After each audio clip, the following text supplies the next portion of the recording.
जय माता दी दोस्तों, आज का वीडियो आपके जीवन को बदलने वाला है।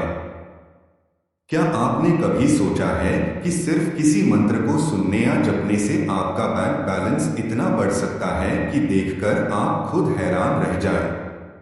आज हम आपको एक ऐसा दिव्य रहस्य बताएंगे जिसे सुनने के बाद लाखों लोगों की किस्मत पलट चुकी है। लेकिन ध्यान रहे, शर्त एक है, इस वीडियो को एक सेकंड भी स्किप मत करना, वरना असर अधूरा रह जाएगा। और सबसे जरूरी बात, इस मंत्र को आपको अंत तक सुनना होगा, तभी इसका प्रभाव आपके जीवन में प्रकट होगा। हमारे शास्त्रों में कहा गया है, जहां विष्णु है वहां लक्ष्मी है, जहां शिव है वहां शक्ति है, जहां गणेश है वहां सिद्धि है, और जहां कुबेर है वहां अपार धन है। सोचिए, अगर ये सभी देवता एक साथ आपको आशीर्वाद दें तो क्या होगा। यही कारण है कि आज का मंत्र इतना शक्तिशाली है कि इसे सुनकर साधारण इंसान भी राजा जैसा जीवन जी सकता है। यह मंत्र केवल शब्द नहीं, बल्कि एक दिव्य कंपन है। जब आप इसे सुनते हैं, यह कंपन सीधे आपके अवचेतन मन तक पहुंचता है और धन, समृद्धि, सफलता और सौभाग्य को आपकी ओर खींचना शुरू कर देता है। कहा जाता है कि इस मंत्र को लगातार सुनने से आपके जीवन की नकारात्मक ऊर्जा तुरंत दूर हो जाती है और आपके घर में लक्ष्मी कुबेर का स्थायी निवास बन जाता है। एक समय की बात है, एक गरीब साधक रोज भगवान कुबेर का स्मरण करता था। उसके पास न अच्छा घर था, न अच्छा खाना, लेकिन उसकी आस्था अटूट थी। वह रोज केवल इस मंत्र को सुनता और जपता। धीरे धीरे उसकी किस्मत इतनी बदल गई कि वह धनी बन गया और उसका नाम इतिहास में दर्ज हो गया। इससे स्पष्ट होता है कि यह मंत्र केवल धन ही नहीं देता, बल्कि आत्मविश्वास, शक्ति और मानसिक स्थिरता भी प्रदान करता है। अब आपके मन में सवाल होगा, आखिर वह मंत्र कौन सा है? दोस्तों, वही चमत्कारी मंत्र आज हम आपके लिए लेकर आए हैं।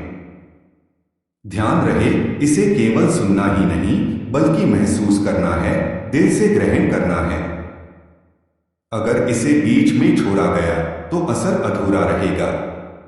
अब मंत्र साधना आरंभ होती है। ओम श्रीं ह्रीं श्रीं महालक्ष्मी नमः। ओम ह्रीं क्लीं श्रीं धनंदाय कुबेराय नमः। ओम गणपते नमः। विघ्न विनाशाय नमः। ओम नमो भगवते वासुदेवाय श्री विष्णवे नमः। ओम नमः शिवाय त्र्यंबकाय महादेवाय नमः। सर्वदेव समन्विताय सर्वसंपत्तिप्रदाय नमः। ओम श्रीं ह्रीं श्रीं महालक्ष्मी नमः। ओम ह्रीं क्लीं श्रीं धनदाय कुबेराय नमः। ओम गणपते नमः। विघ्न विनाशाय नमः। ओम नमो भगवते वासुदेवाय श्री विष्णवे नमः। ओम नमः शिवाय त्र्यंबकाय महादेवाय नमः। सर्वदेव समन्विताय सर्वसंपत्तिप्रदाय नमः। ओम श्रीं ह्रीं श्रीं महालक्ष्मी नमः। ओम ह्रीं क्लीं श्रीं धनंदाय कुबेराय नमः। ओम गणपते नमः। विघ्न विनाशाय नमः। ओम नमो भगवते वासुदेवाय श्री विष्णवे नमः। ओम नमः शिवाय त्र्यंबकाय महादेवाय नमः। सर्वदेव समन्विताय सर्वसंपत्तिप्रदाय नमः। ओम श्रीं ह्रीं श्रीं महालक्ष्मी नमः। ओम ह्रीं क्लीं श्रीं धनंदाय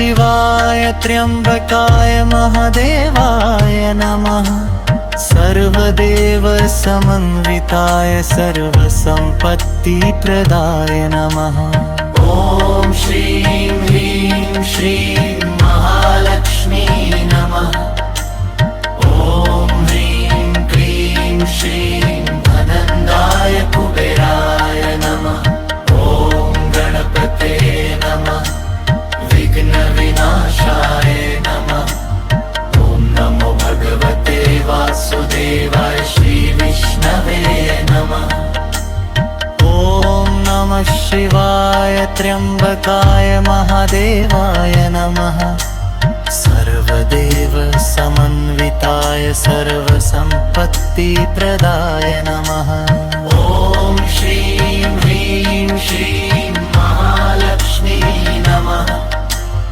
ॐ ह्रीं क्लीं श्रीं धनन्दाय कुबेराय नमः ॐ गणपते नमः विघ्नविनाशाय नमः ॐ नमो भगवते वासुदेवाय श्रीविष्णवे नमः ॐ नमः शिवाय त्र्यम्बकाय महादेवाय नमः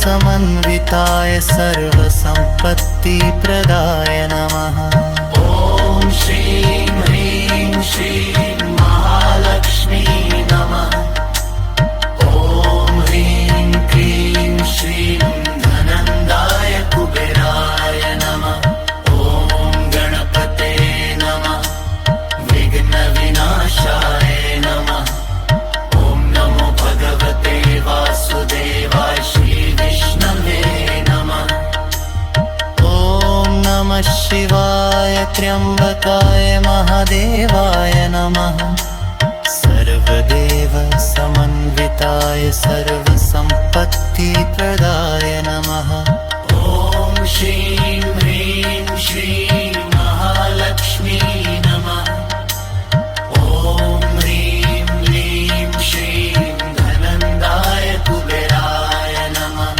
ॐ गणपते नमः विघ्नविनाशाय नमः ॐ नमो भगवते वासुदेवाय श्रीविष्णवे नमः ॐ नमः शिवाय त्र्यम्बकाय महादेवाय नमः सर्वदेवसमन्विताय सर्वसम्पत्तिप्रदाय नमः ॐ श्रीं ह्रीं श्रीं महालक्ष्मी नमः ॐ ह्रीं क्लीं श्रीं धनन्दाय कुबेराय नमः ॐ गणपते नमः विघ्नविनाशाय नमः ॐ नमो भगवते वासुदेवाय श्रीविष्णवे नमः ॐ नमः शिवाय त्र्यम्बकाय महादेवाय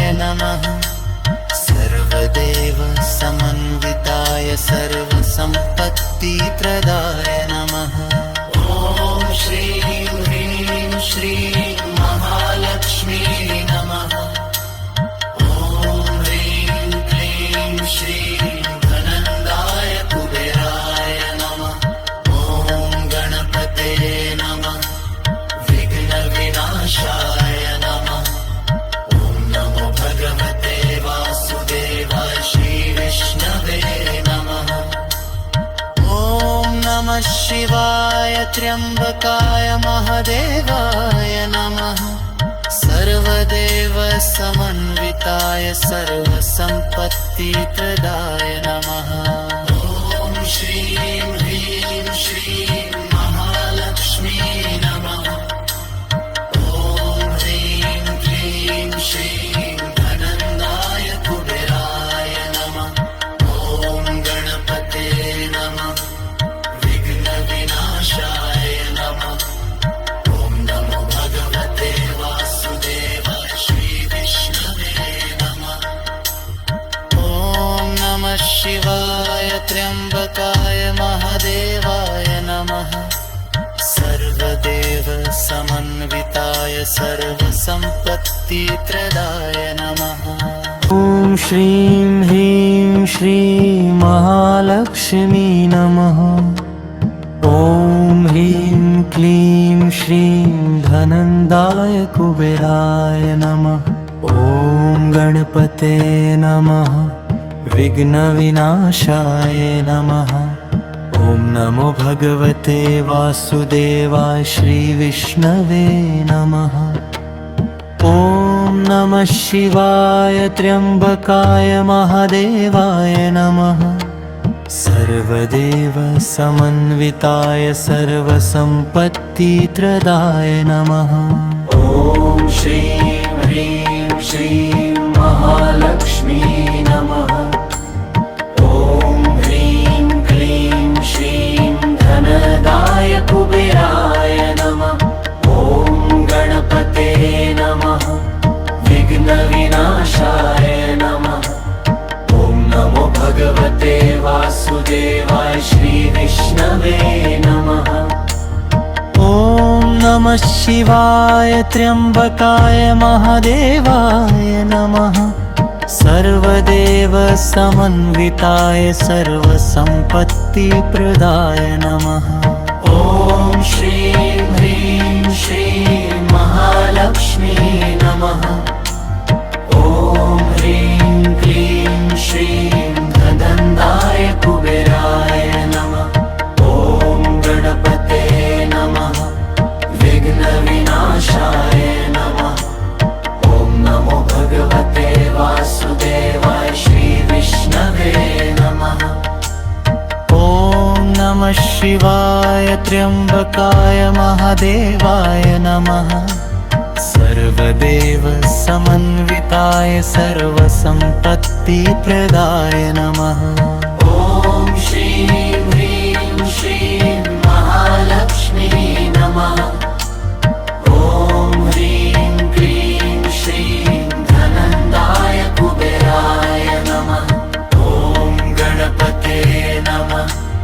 विघ्नविनाशाय नमः। ॐ नमो भगवते वासुदेवाय श्रीविष्णवे नमः। ॐ नमः शिवाय त्र्यम्बकाय महादेवाय नमः। सर्वदेव समन्विताय सर्वसम्पत्तिप्रदाय नमः। ॐ श्रीं ह्रीं श्रीं महालक्ष्मी नमः। ॐ ह्रीं क्लीं श्रीं धनन्दाय कुबेराय नमः। ॐ गणपते नमः। विघ्नविनाशाय नमः। ॐ नमो भगवते वासुदेवाय श्रीविष्णवे नमः। ॐ नमः शिवाय त्र्यम्बकाय महादेवाय नमः। सर्वदेव समन्विताय सर्वसम्पत्तिप्रदाय नमः। ॐ श्रीं ह्रीं श्रीं महालक्ष्मी नमः। ॐ ह्रीं क्लीं श्रीं धनन्दाय कुबेराय नमः। ॐ गणपते नमः। विघ्नविनाशाय नमः। ॐ नमो भगवते वासुदेवाय श्रीविष्णवे नमः। ॐ नमः शिवाय त्र्यम्बकाय महादेवाय नमः। सर्वदेव समन्विताय सर्वसम्पत्तिप्रदाय नमः। ॐ श्रीं ह्रीं श्रीं महालक्ष्मी नमः। ॐ ह्रीं क्लीं श्रीं धनन्दाय कुबेराय नमः। ॐ गणपते नमः। विघ्नविनाशाय नमः। ॐ नमो भगवते वासुदेवाय श्रीविष्णवे नमः। ॐ नमः शिवाय त्र्यम्बकाय महादेवाय नमः। सर्वदेव समन्विताय सर्वसम्पत्तिप्रदाय नमः। ॐ श्रीं ह्रीं श्रीं महालक्ष्मी नमः।